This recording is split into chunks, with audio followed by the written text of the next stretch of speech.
மைக்கம் நேயர்களுக்கு வணக்கம். தேர்தல் பொறுப்பாளர் பியூஷ் கோயல் வந்து இன்றைக்கி சென்னை வந்திருக்காங்க. இன்றைக்கி ஃபைனலைஸ் பண்ண போகிறதா ஒரு பேச்சு வருது. இந்தாண்ட சைடு பார்த்தோம்னா திமுக கம்யூனிஸ்ட் இடையே கூட்டணி பேச்சுவார்த்தை போயிட்டுருக்கு. செயற்குழு கூட்டம்லாம் வச்சுருந்தாங்க. அதுக்கப்புறம் புதுச்சேரியில் நிலைமை என்ன, அப்புறம் ஈரான் யூஎஸ் வாரை பற்றி ட்ரம்ப் வேறு 48 மணி நேரம் கெடு வச்சுருக்காங்க. இதை பற்றிலாம் இன்றைக்கி டீட்டெயிலாக பேசலாம். நிறைய அன்பர்கள் பணம் அனுப்பி எங்களுக்கு வந்து ஆதரிச்சிட்டு இருக்கீங்க, அதுக்கு ரொம்ப நன்றி. மேலும் சப்ஸ்கிரைப் பண்ணாதவங்க சப்ஸ்கிரைப் பண்ணிவிட்டு வீடியோ பாருங்கள். ஹை பட்டன் கிளிக் பண்ணாதவங்க ஹை பட்டன் கிளிக் பண்ணிவிட்டு வீடியோ பாருங்கள். வாங்க இன்றைக்கான வீடியோக்குள்ள போகலாம். வணக்கம் சார். எந்திரத்தனமாக சொல்லாதீங்க, உள்ளன்போடு சொல்லுங்கள். அப்படியே எந்திரத்தனமாக சொன்னீங்கன்னா ஓகே, நம்ம மேலே மரியாதை வச்சு இது பண்ணி போடுறாங்க. நல்ல விஷயம். அந்த ஹை பட்டனை தேடி நம்ம அந்த போட்டோ சொன்னதுக்கப்புறம் நிறைய பேர் இது பண்ணுறாங்க. நல்ல விஷயம். கேள்வி போகிறீங்களா? தமிழ்நாடை பொறுத்தவரை தேர்தல் கிழமை யுத்த கிழமாக இருக்குது. அமைதியின் பேச்சுவார்த்தை நடந்துட்டு இருக்கு. நாங்கள் சுமூகமாக முடிக்கிறோம்னு சொன்ன திமுக ஒரு சைடு வந்து இன்னும் தொகுதி பங்கீடு முடிக்கல. புதுச்சேரியில் வந்து நாராயணசாமிக்கு சீட் இல்லை அப்படின்லாம் சொல்லிட்டு இருக்காங்க. இந்த நிலையில் என்டிஏ கூட்டணியை பொறுத்தவரை இன்றைக்கி தொகுதிகள்லாம் பிரிச்சுருக்காங்க. இந்த யுத்தத்தை விட்டுருவோம், ரியல் யுத்தத்துக்கு போவோம். இது ஷேடோ வார். ரியல் வாருக்கு போவோம். அதை முடிச்சுட்டு இங்கே வருவோம். ஏன்னா பல கதைகள் கட்டப்படுது. வார் பற்றி நம்ம வந்து கண்டிப்பாக செய்திகளை வாசல் கொடுத்தே ஆகணும். ஆமாம்.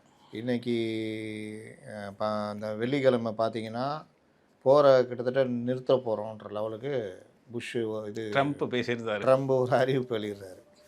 என்ன புஷ்னே வருது. இவனுங்க எல்லாருமே இதே கேஸான்றதுனால புஷ் ரொம்ப பிடிக்குமோ? வெறுப்பேன். அந்த வளைகுடா யுத்தத்தில் பெட்ரோல் விலை ஏற்றி விட்டது புஷ் தானே. அப்பா புஷ், புள்ள புஷ் எல்லாமே. அதனால் இப்போ ட்ரம்ப், அப்போ அந்த ட்ரம்ப் வந்து இந்த மாதிரி அறிவிச்ச உடனே பங்கு சந்தையில் பிட்காயின்லாம் நல்லா அடி வாங்கிச்சு, அடி வாங்கிச்சு, இதெல்லாம் ஏறிச்சு இல்லை நல்லா.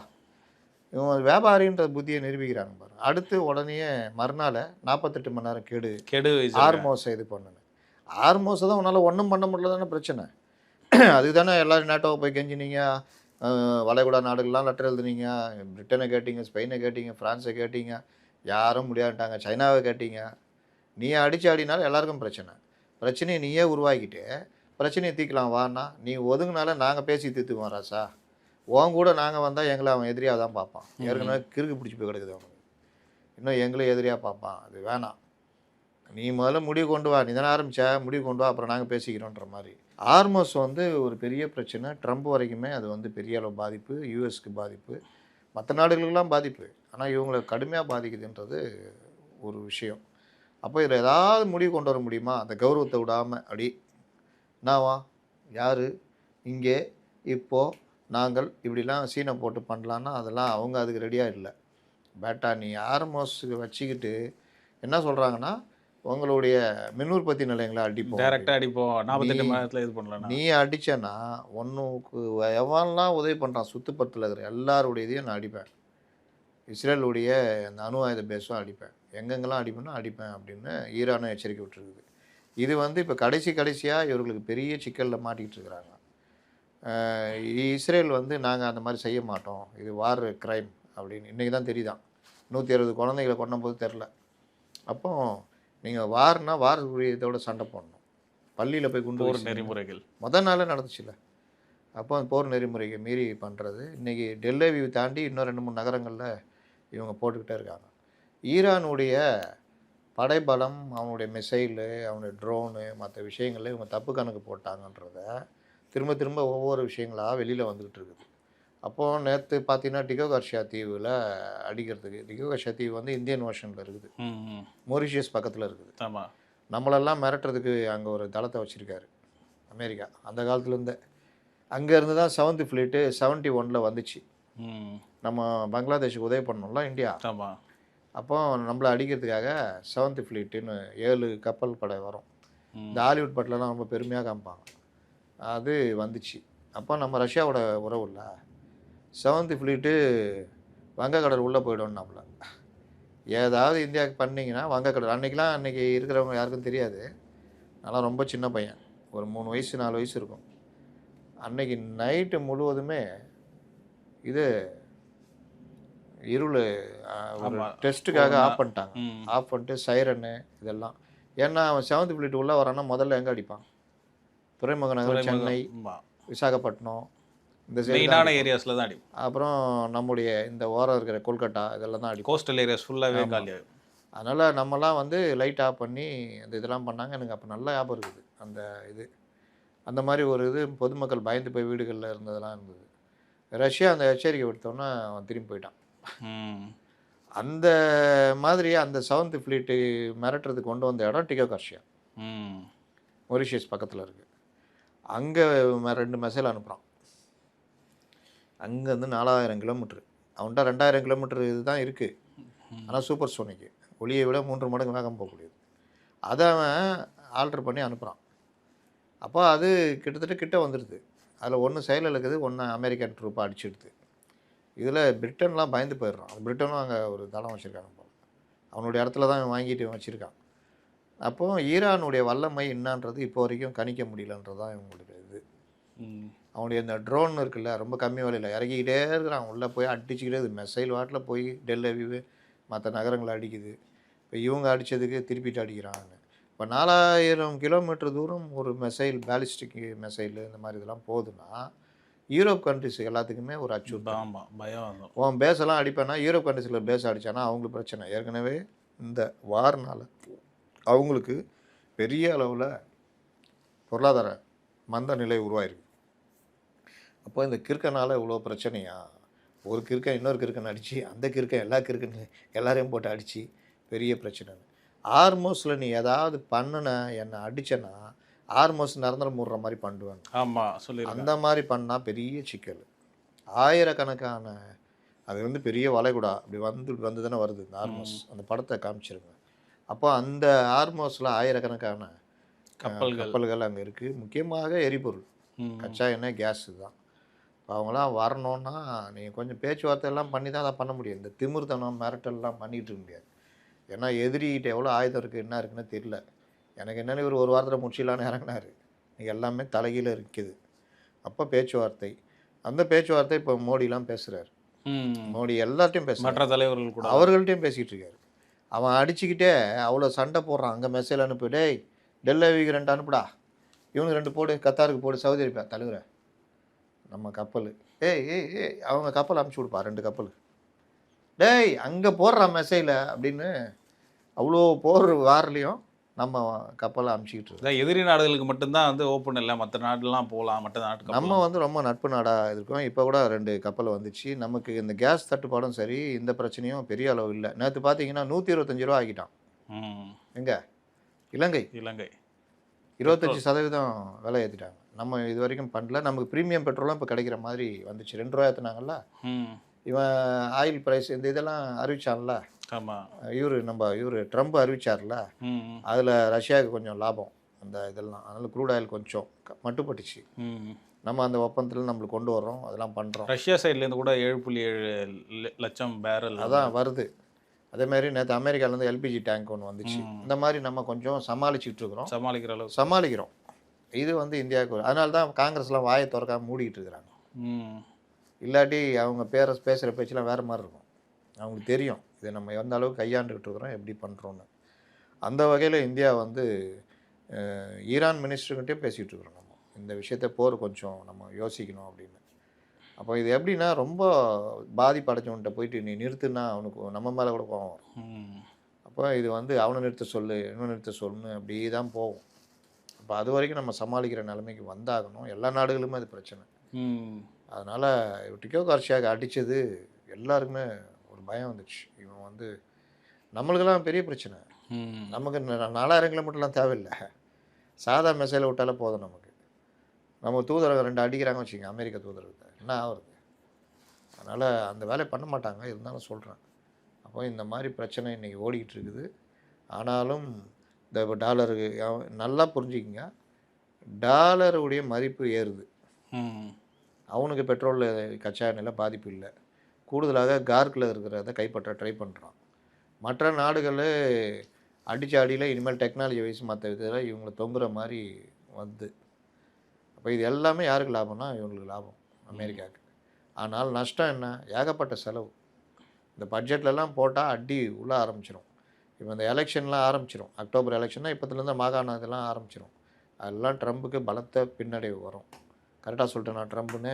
அதனால் ட்ரம்ப் வந்து உலகத்தின் அச்சுறுத்தல் நாயகனாக மாறிக்கிட்டு இருக்காரு.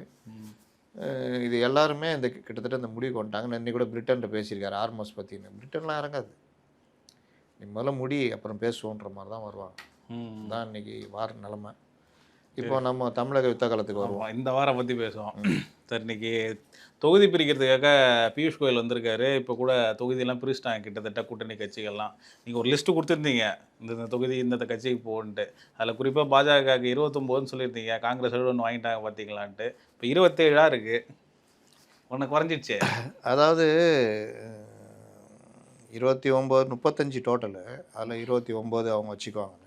அவங்க 27 வச்சுக்கிறாங்க. மீதி கூட்டணி கட்சிகள் பிரித்து கொடுக்குறாங்க. இது எங்கே மிஸ் ஆகுதுன்னா, இவங்களுக்கு நான் சொல்லியிருந்தேன் அமமுகவுக்கு 8ன்னு இப்போ 11 கொடுத்துருங்க. வந்து இந்த மாதிரி சில இதெல்லாம் தமாக 4 சொல்லியிருந்தேன். இன்னும் பேச்சுவார்த்தை முடியல. 4 5ல் தான் முடியும். பாஜக பாமக அமமுக மட்டும்தான் சொல்லியிருக்காங்க. இப்போ வந்து அமமுக இது பாமக 17 சொல்லியிருந்தேன். 18 கொடுத்துருக்காங்க. அதனால் இந்த 1 2 தான் தவறி இருக்குது. மற்றபடி சேம் அதே தான் வந்துச்சு. பல பேர் உருட்டினாங்கல்ல 80 சீட்டு 60 சீட்டு 45 சீட்டுன்னு. நம்ம சொன்னால் அதே இது நிற்கிதா? நான் ஆரம்பத்துலேருந்து ஒன்று சொல்லியிருந்தேன் 25 25ன்னு. இப்போ 27 வந்து நிற்கிது. அதனால் நம்ம நீங்கள் சொல்கிறது எதுதான் நடக்குதுன்னு உருட்டுறவன் கம்முன்னு போயிடுவான். இன்னொன்று சொல்கிறேன், இன்று மாலை பாஜகலேருந்து எல்லாருடைய தொகுதிகள் அறிவிப்பும் வந்துடும். பெரும்பாலும் வரதுக்கு வாய்ப்பு இருக்குது. அதில் டி நகரும் விருகம்பாக்கமும் ஆக்சுவலாக அது ஏடிஎம்கேவுடைய தொகுதிகள். பாஜக கேட்டு வாங்குறாங்க. டி நகரில் வினோஜி நிற்கிறார். யாரும் ரொம்ப நாளாக கேட்டிருந்தாங்க. விருகம்பாக்கத்தில் தமிழிசை நிற்பதாக தகவல். கன்ஃபார்மாக கிட்டத்தட்ட கன்ஃபார்ம்னா 90%, 10% மாறலாம். வந்த தகவல் தான் நம்ம சொல்ல முடியும். சரி சரி. மயிலாப்பூரில் வளர்மதி நிற்கிறாங்க. இது விஜய் எதிர்த்து ராயபுரம் மனோ நிறுத்தப்படுகிறார். பெரம்பூர் ஆயிரம் விளக்கில் ஆர்த்தோ ஸ்பெஷலிஸ்ட் டாக்டர் சுனில் அவர் நிற்பதாக தகவல். இதில் ஆதி ராஜாராம் உதயநிதி எதிர்த்து சேப்பாக்கம் திருவள்ளிக்கேணியில். ஆவடியில் வந்து ஏடிஎம்கே வந்து அவங்களுக்கு கொடுத்துச்சு அந்த சீட்டை. அதில் வந்து அஸ்வின் ஒரு இளைஞர் அவர் நிற்கிறாரு. அசோக் வந்து வேளச்சேரி. அது தெரிஞ்சது தான். கேபி கந்தன் வந்து சோழிங்கநல்லூர்.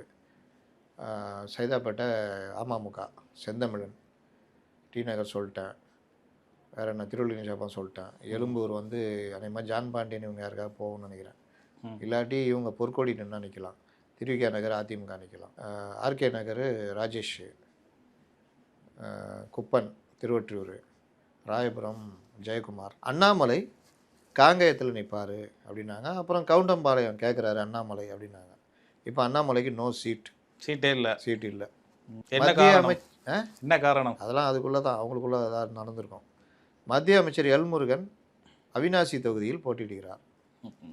ஒரு மத்திய அமைச்சர் போட்டியிடுறது தான் ஃபஸ்ட் டைம் நான் பார்க்குறேன். 2ஆச்சா? கார்த்திகாவா இந்த இதில் நின்னாங்க. எம்பி சீட்லாம் கூட நின்னாங்க. சிதம்பரம் எம்பி நின்னாங்க. கார்த்திகாயினி பாஜகவில் பெண் தலைவர். அவங்களுக்கு இந்த அளவு சீட்டு கிடையாது. இது பாஜகக்குள்ளே வந்த தகவல். கடைசி நேரம் மாறுதலுக்கு உட்பட்டது. ஆனால் பெரும்பாலும் நம்ம சொல்கிறது டிஸ்க்ளைமர் போட்டீங்க. ஆமாம், கண்டிஷன்ஸ் அப்ளை. 90% நடந்துடும் இந்த மாதிரி நடக்குது. ஆனால் அண்ணாமலைக்கு சீட்டு இல்லை அப்படின்றது ஆயிருக்குது. அதனால் பார்ப்போம். அவர் தேர்தல் பொறுப்புலேருந்து விளக்குனாங்க, அதோட கண்டினியூஷன் ஆகுது. அவர் சில உள்ளடி வெள்ளம் பண்ணார். எல்லாத்தையும் பார்த்தாங்க, சொல்லிகிட்டே இருந்தாங்க.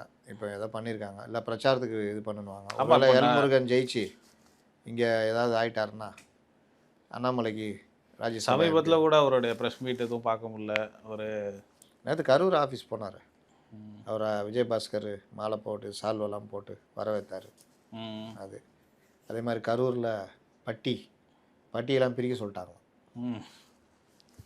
முதல் அடி. ஆனால் இன்னும் அதிகாரிகள் மாற்றம் எதுவும் இன்னும் வரல. கேட்டால் அதை வரும்ன்றாங்க. பெரிய அளவில் மாற்றம் வரணும். இது வரைக்கும் வராமல் இருக்குது. வரும். மேஜர் தொகுதிகள் சொல்லியாச்சு. கிட்டத்தட்ட இப்படி தான்.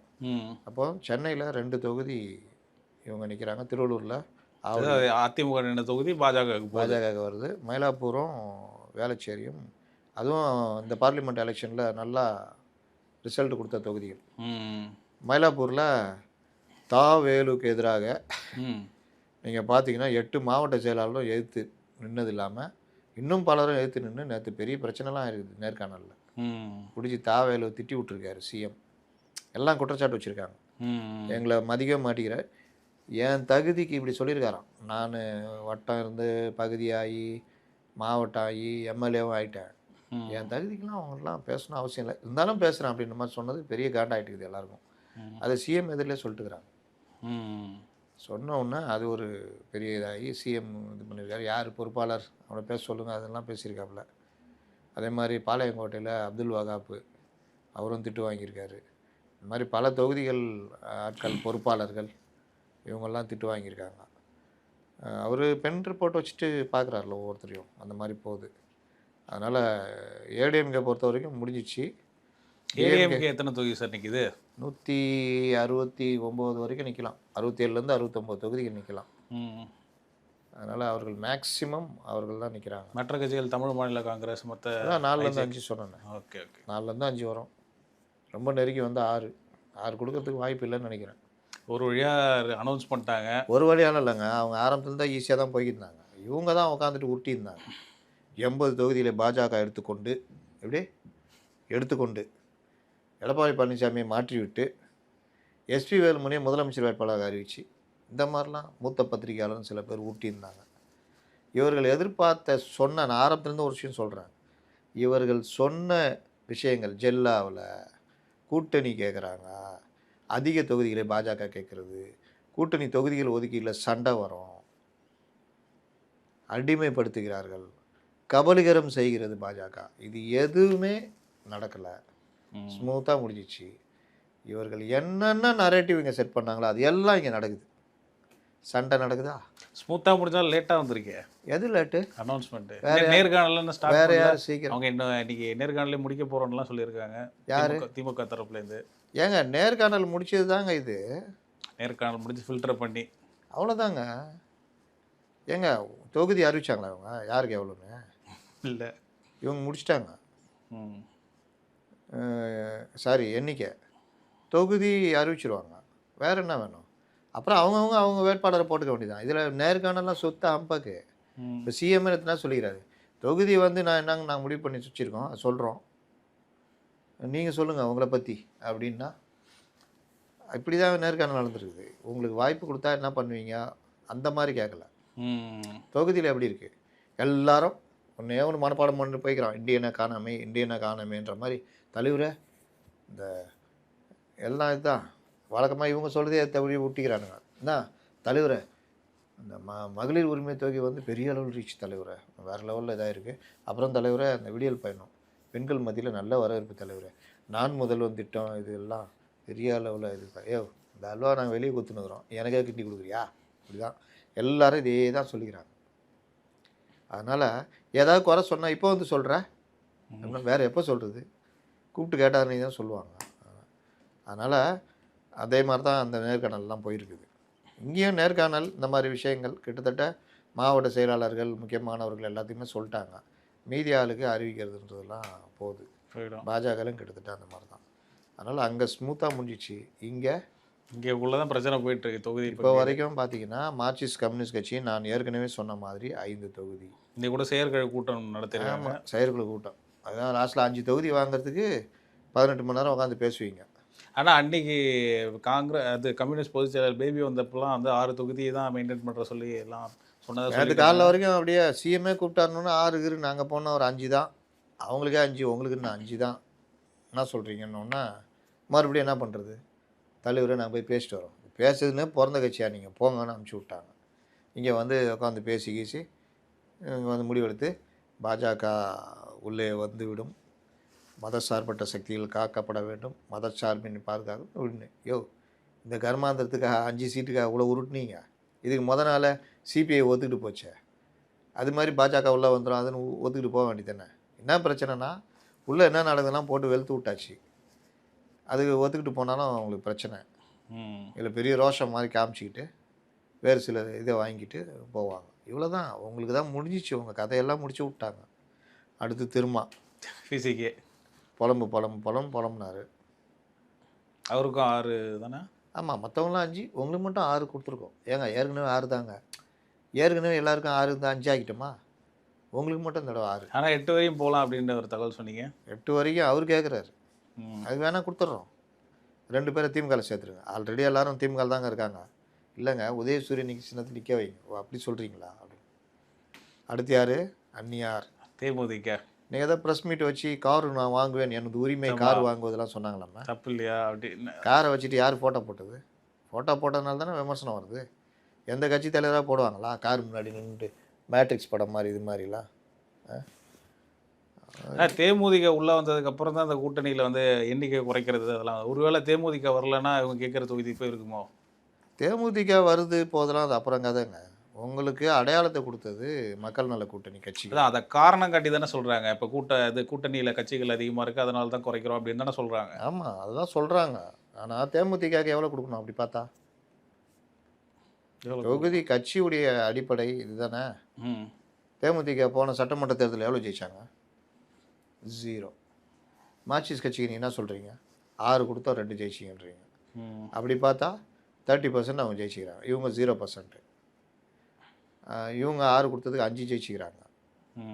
4 இவங்க விசிக்க. அப்போ அவங்களுக்கு என்ன சொல்கிறீங்க? இந்த மாதிரி ஒவ்வொருத்தருக்கும் நீ சொல்கிற ஆளுங்க. தேமுதிகக்கு நீங்கள் மட்டும் எப்படி 8, 10 கொடுப்பீங்க? அதான் அது இம்பார்ட்டன்ஸ் கொடுக்கறதுக்கான காரணம் அதுதான் பேர் தான் கபலீகரம். நான் முடிவு பண்ணுவேன். உங்களை எங்களுக்குள் நம்பி எனக்கு அடையாளம் கொடுத்தீங்கல்ல, ஸ்டாலின் தான் வராரு விடியல் தர போகிறாருன்னு. அதுக்கு தான் ஆப்பு. இதில் என்னை முறைச்சி நீ வந்து கட்சி ஆரம்பித்து நீ பண்ணியா? ஒன்றை முதல்ல ஒழிக்கிறேன்னு மதிமுக ஒழிச்சு விட்டாங்க. 4ல் 3 உதயசூரியன் 1 இது முடிஞ்சிச்சா? ஒரு சீட்டு வச்சுக்கலான்னா நீங்கள் அதுவும் சுயேட்சை சின்னது தான். கட்சி கதையே முடிஞ்சிச்சு. அடுத்த தேர்தலாம் சொல்லுவாங்க ஒரு சீட்டு தான் நீங்கள், உங்களுக்கு அவ்வளோதான் 2 சீட்டு தரேன்னுவாங்க. அதுவும் 2 உதயசூரியன் தான்வாங்க. அதனால் கரைஞ்சி அப்படியே போக வேண்டிதான். இந்த மாதிரி எல்லாரையுமே இது பண்ணி பழி வாங்கி காங்கிரஸ் நீங்கள் பாருங்கள், காங்கிரஸுக்கு பிரச்சனை என்ன? கூட்டணி தொகுதிகள் பிரச்சனை, கவுண்டிங் பிரச்சனை. நீங்கள் தாவேகா கூட போகும்போதே பல விஷயம் நம்ம பேசணும். பாண்டிச்சேரியில் 2 பேர் சேர்ந்து நின்னா ஜெயிக்கலாம் அப்படின்ட்டு. அதே மாதிரி இதில் உள்ளாட்சி தேர்தலில் பல விஷயங்கள் நம்ம சொன்னோம். கேரளாவில் இப்போ காங்கிரஸ் பின்னடைவில் இருக்குது. இந்த நேரத்தில் இவர் விஜய் வந்தார்னா அவன் லாபம். மற்ற பார்லிமெண்ட் எலெக்ஷனில் 5 தொகுதியும் பிரச்சாரம் பண்ணலாம். அதை வேண்டுமென்றே நிராகரித்து சோனியா காந்தி அந்த ராகுலை ஓரம் கட்டி திமுக கிட்ட தாரவாத்தி. உங்களுக்கு உடனே பாண்டிச்சேரியில் வேலையை காமிச்சிட்டாங்களா? அப்போ நீங்கள் என்ன முடிவு எடுத்துருக்கணும்? தமிழ்நாட்டில் இது பாண்டிச்சேரியில் நீ பண்ண டக்குன்னு தாவேக்கா கூப்பிட்டு 10 நீ நில்லு, 20 நான் நிற்கிறேன், கூட்டணி போட்டுக்கன்னு பேசணும். அப்போ திமுகவுக்கு ஷாக்காக இருக்கும். செய்யவே இல்லை. இன்றைக்கி இப்படி இருக்காங்களாம், ஜொல்லாயிட்டாங்களாம். பாண்டிச்சேரியில் தனித்தனியாக நிற்கிறாங்க. இந்த மாதிரி தனித்தனியாக நிற்கிறதுக்கு எதிரெதிர தானே பிரச்சாரம் பண்ண போகிறீங்க. அதுக்கு தாவேகா கூட்டணி சேர்த்துருக்கலாமா காங்கிரஸ்? தாவேகாவுக்கும் ஒரு உயிர் கிடைச்ச மாதிரி இருக்கும். உங்களுக்கும் அந்த தாவேகா ஓட்டு ஆட்சியை பிடிக்கிற அளவுக்கு கொண்டு போகும். தெரியுதா இவர்களுடைய புத்திசாலித்தனம்? தாவேகா பாருங்கள், காங்கிரஸை இங்கே தான் கோட்டை விட்டீங்க. ஏங்க பாண்டிச்சேரியில் வாங்க பேசிக்கலான்னு டக்குன்னு பேசணுமா வேணாவா?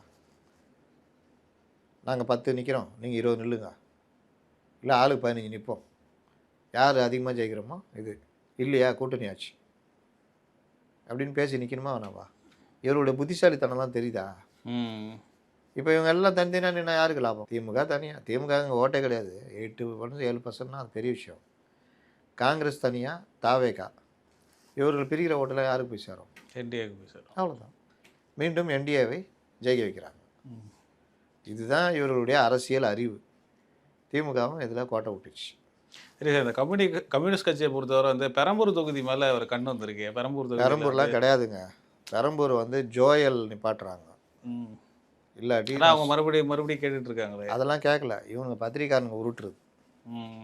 பெரம்பூர்லாம் கேட்கல அவங்க. சரி சார், இந்த கூட்டணியிலேருந்து வேல்முருகன் அவர்கள் வந்து வெளியேற்றம்னு சொல்லியிருக்காரு.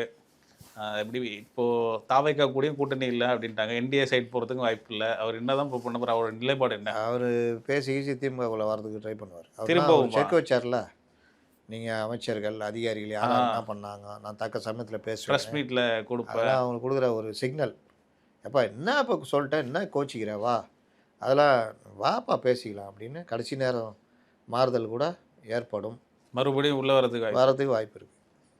வெளில வேற எங்கே போவார்? உள்ள அதான் கேள்வி. அப்படி அவர் வெளியே போனார்னா இங்கே வந்து அடிப்படும். இது கடலூர், பண்ருட்டி சைடு எல்லாமே அடிப்படும். அதனால் அவர் ஏற்கனவே பாமக இங்கே போயிடுச்சு. விஜய் கூட நார்த்து சைடு ஃபுல்லாக நல்லா வேல்யூ இருக்குது விஜய்க்குன்றாங்க. பண்ருட்டி வேல்முருகனும் போனால் திமுக கதி என்ன ஆகும் பார்த்துங்க. அவங்களுக்கு அப்போ எத்தனை தொகுதி கொடுக்குற மாதிரி இருக்கு? யாருக்கு? வேல்முருகனுக்கு ஒரு வேலை உள்ள வந்தா ஒன்றே ஒன்று தான். நீங்கள் 2-3 கேட்டாங்க. வேறு சில விஷயங்கள்லாம் அட்ஜஸ்ட் பண்ணி கொடுத்துருவாங்க. சரி சார், இங்கே இப்போ அப்படியே புதுச்சேரிக்கு வந்தேன்னா புதுச்சேரி நிலைமை என்ன சார்? நாராயணசாமிக்கு வந்து சீட்டு இல்லை அப்படின்ட்டாங்க. அது காங்கிரஸ் உள்ளடி வேலை பல பண்ணுவாங்க. அவர் ஒரு காங்கிரஸை பொறுத்தவரை ஒரு முக்கியமான தலைவர் தானே. அதுக்காக புதுச்சேரியை பொறுத்தவரை வருஷம் பூரா அவருக்கே பார்த்துக்கிட்டு இருப்பாங்க. அது ஒரு நீங்கள் கூட சொன்னீங்க ஒரு நல்ல நாலேஜபிள் பர்சன் அப்படின்லாம் சொன்னீங்க. அது ஏதோ அதான் அவங்களுக்குள்ள ஏதோ உள்குத்து இருக்குது. சோடங்கர் கொஞ்சம் ஏதாவது உறுதியாக முடிவு எடுத்திருப்பாருன்னு நினைக்கிறேன். எப்படியும் ஜெயிக்க போகிறதில்ல. அப்புறம் என்ன 4 முனை 5 முனை எப்படி உறுதியாக சொல்கிறீங்க? ஆமாம், போட்டி 4 முனை 5 முனை போட்டினா நீங்கள் காங்கிரஸ் தனியாலாம் நின்று ஜெயிக்க முடியாது. காங்கிரஸ் எத்தனை தொகுதி? 16 தொகுதி நிற்கிதோ காங்கிரஸா? காங்கிரஸும் ஃபுல்லாக நிற்கிது. ஃபுல்லாக 30 29 தொகுதிக்கு என்னமோ அறிவிச்சிருக்காங்க. டிஎம்கேவும் அறிவிச்சிட்டாங்க 29 தொகுதி என்னமோ. ரொம்ப லாஸ்ட் என்ட்ரி டிவிகேவும் தனித்தனி போட்டி 30 சீட்டு நிற்க போகிறதா சொல்லியிருக்காங்க. வேட்பாளர் நேம்ஸ் எல்லாம் அறிவிச்சிட்டாங்க. எப்படி பார்க்குறீங்க? பார்த்தீங்களா ஜம்ப்லாம் இருக்காங்க. பேட்டி கொடுத்துருக்காரு. வந்தவங்க எல்லாத்துக்கும் பணக்காரங்கெல்லாம் சீட்டு கொடுத்துருக்காங்க. ஒருத்தருக்கு 5 கோடி வரைக்கும் வாங்கிட்டு கொடுத்துருக்காங்க. நான் காலமெல்லாம் கட்சி குலைச்சவன், என்னை நடுத்தல நிப்பாட்டாங்க, இந்தாங்க என்னுடைய இதெல்லாம் நான் ஒப்படைச்சிட்றேன், நான் சுயேட்சா போட்டி போட போகிறேன், அவன் எப்படி ஜெயிக்கிறான்னு பார்க்குறான்றான். இதுதான் பிரச்சனை. டல்லாக சொல்கிறீங்க. டிவிக்கேனா 4th கியர் 5th கியர் ஊறுவீங்க, இப்போ டல்லாக சொல்கிறீங்களே. டல்லாக சொல்கிறேன்றீங்களா? அது இல்லை. இப்போ அங்கே அந்த மாதிரி பாண்டிச்சேரியில் இங்கே பார்த்தீங்கன்னா இப்போ வரைக்கும் வேட்பாளர் ரெடி பண்ணல. நேற்று போய் ஜானும் புஷியும் பனையூரில் போய் பொதுவாக மாற்றுக் கட்சியிலேருந்து வர்றவங்க இல்லை வேறு யாராவது வந்தால் தான் காற்று கிடப்பாங்க. இவர் வரமாட்டார். நேற்று ஜானும் புஷியும் காற்று கிடந்த போர்ட்டிகோவில் விஜய் வரவே இல்லை கடைசி வரைக்கும். அவங்களே வெயிட் பண்ண வச்சுட்டாங்க. அப்புறம் ஒரு ஆலோசனை கூட்டம் நடந்திருக்கு. அதில் புஷி கலந்துக்கல, மற்ற எல்லோரும் கலந்துட்டு இருக்கிறாங்க. இதில் என்னென்னா புஷி பாண்டிச்சேரியில் ஏதோ ஒர்க்கு இது போல். இந்த கேப்பில் ஜானு, சிடிஆர் நிர்மல்குமார் இவங்களாம் அவங்களுடைய வேட்பாளரை திணிச்சிருக்காங்க விஜய்கிட்ட. இங்கே தமிழ்நாட்டில் இதில் ஒரு முக்கியமான அமைப்பில் இருந்து ஜானு ஆட்களை உள்ளே கொண்டு வர்றாரு. கிறிஸ்துவ அமைப்பில் இருந்து ஆட்களை உள்ள. இது எங்கே போய் என்ன முடிய போகுதுன்னு எனக்கு ஒன்றும் புரியல. இது வரைக்கும் வேட்பாளர் ரெடி பண்ணல. பாண்டிச்சேரியில் ஒன்று தான் வந்துச்சு பிரச்சனை. இங்கே அறிவிச்சோன்னே எத்தனை வருது பாருங்கள்.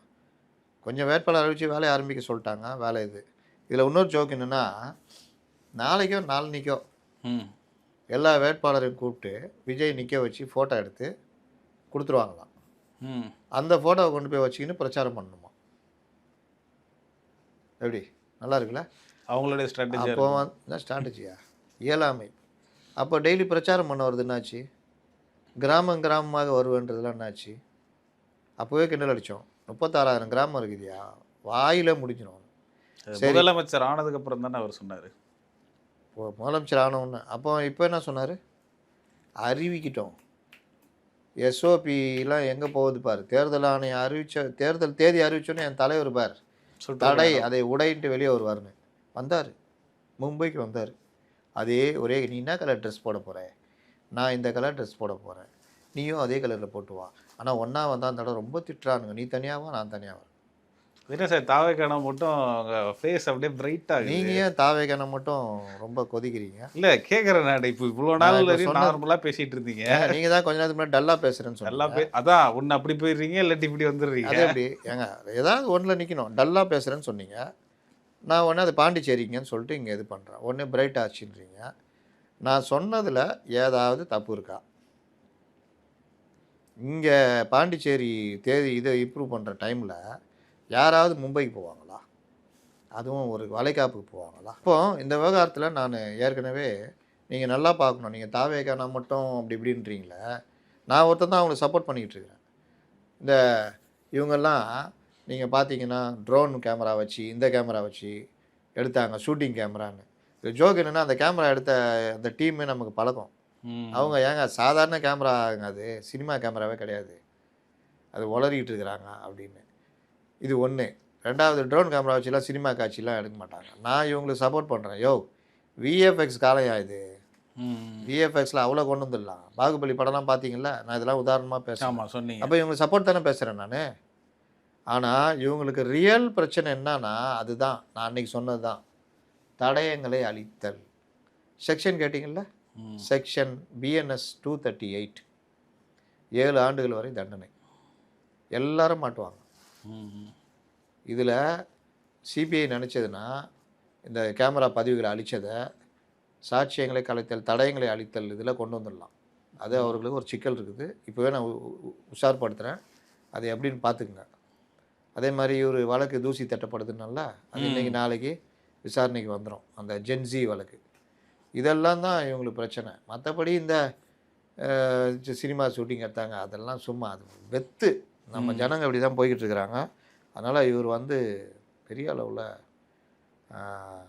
இன்னும் வரைக்கும் வேட்பாளர் ரெடி பண்ணல. நேர்காணலில் பிரச்சாரத்துக்கு நேர்காணலாம் விடுங்க. யாருமே இப்போ நேர்காணல்ன்றதுல இப்போ கிடையவே கிடையாதுங்க. எல்லா கட்சியிலையுமே சும்மா உருட்டல் தான். ஒரு இதுக்கு தான் என்ன சொல்லுவாங்க, கண் துடைப்பு நாடகம் தான். என்ன பிரச்சனைனா மற்றவங்களாவது எல்லாம் ரெடி பண்ணிட்டாங்க, நீங்கள் இன்னும் ரெடி பண்ணவே இல்லை. இல்லை பாண்டிச்சேரி மாதிரி இங்கேயும் கடைசி நாள் அன்னைக்கு கொடுத்து இது பண்ணுறாங்கன்னா இன்னும் கரெக்டாக இன்றைக்கி தேதி 23 கரெக்டாக 30 நாள் இருக்குது. அதில் அந்த கடைசி 2 நாள் பிரச்சாரம் ஓஞ்சிரும். அப்போ 28 நாள் இருக்குது. இதில் நீங்கள் கடைசி கொடுத்தீங்கன்னா அவன் எங்கே போய் பிரச்சாரம் பண்ணுவான்? மற்றவங்களாம் ஆரம்பிச்சிட்டாங்க மற்ற கட்சியிலலாம். அதனால் இதுதான் இன்றைக்கி தாவேக்காவுள்ள பிரச்சனை. மீண்டும் ஒரு நேர்காணல் சந்திப்போம். நன்றி சார்.